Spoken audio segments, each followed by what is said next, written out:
భగవంతుని ద్వారా ఇచ్చిన జ్ఞానం నిత్యమైనది, శాశ్వతమైనది. అలాగే శాంతి మనం ఎల్లప్పుడూ కోరుకునేది, శాశ్వతంగా ఉండాలనుకునేది. అలాగే ప్రేమ, స్వచ్ఛమైన భగవంతుని ప్రేమ శాశ్వతమైనది. మనలో ఎంతవరకు స్వచ్ఛత ఉంటుందో అంత మనకి ఆనందాన్ని, ఎదుటి వాళ్ళకి ఆనందాన్ని ఇస్తుంది.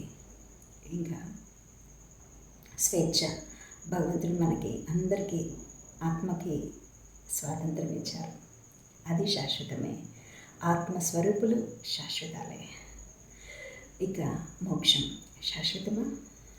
ఒక రకంగా శాశ్వతం, ఒక రకంగా శాశ్వతం కాదు. ఎలా శాశ్వతం కాదంటే, మనకి మోక్షకాలం ఎంతవరకు? 36,000 సార్లు సృష్టి తయారయ్యి మళ్ళీ ప్రళయం జరిగేంతవరకు. ఇంత కాలగమనం, చాలా పెద్ద కాలం. ఇంత సమయం వరకు మోక్షకాలం ఉంటుంది. కానీ ఆ తర్వాత మళ్ళీ జన్మ తీసుకోవాల్సిందే.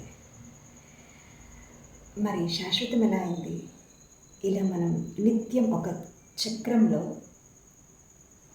వల్లే ఎప్పటికీ మోక్షానికి వెళ్తూ ఉంటాం, మళ్ళీ వస్తూ ఉంటాం, మళ్ళీ మోక్షానికి వెళ్తూ ఉంటాం, మళ్ళీ జన్మ తీసుకుంటూ ఉంటాం. ఈ చక్రం అనేది నిరంతరం జరుగుతూ ఉంటుంది. కాబట్టి ఇది ప్రవాహరీత్యా శాశ్వతం అవుతుంది.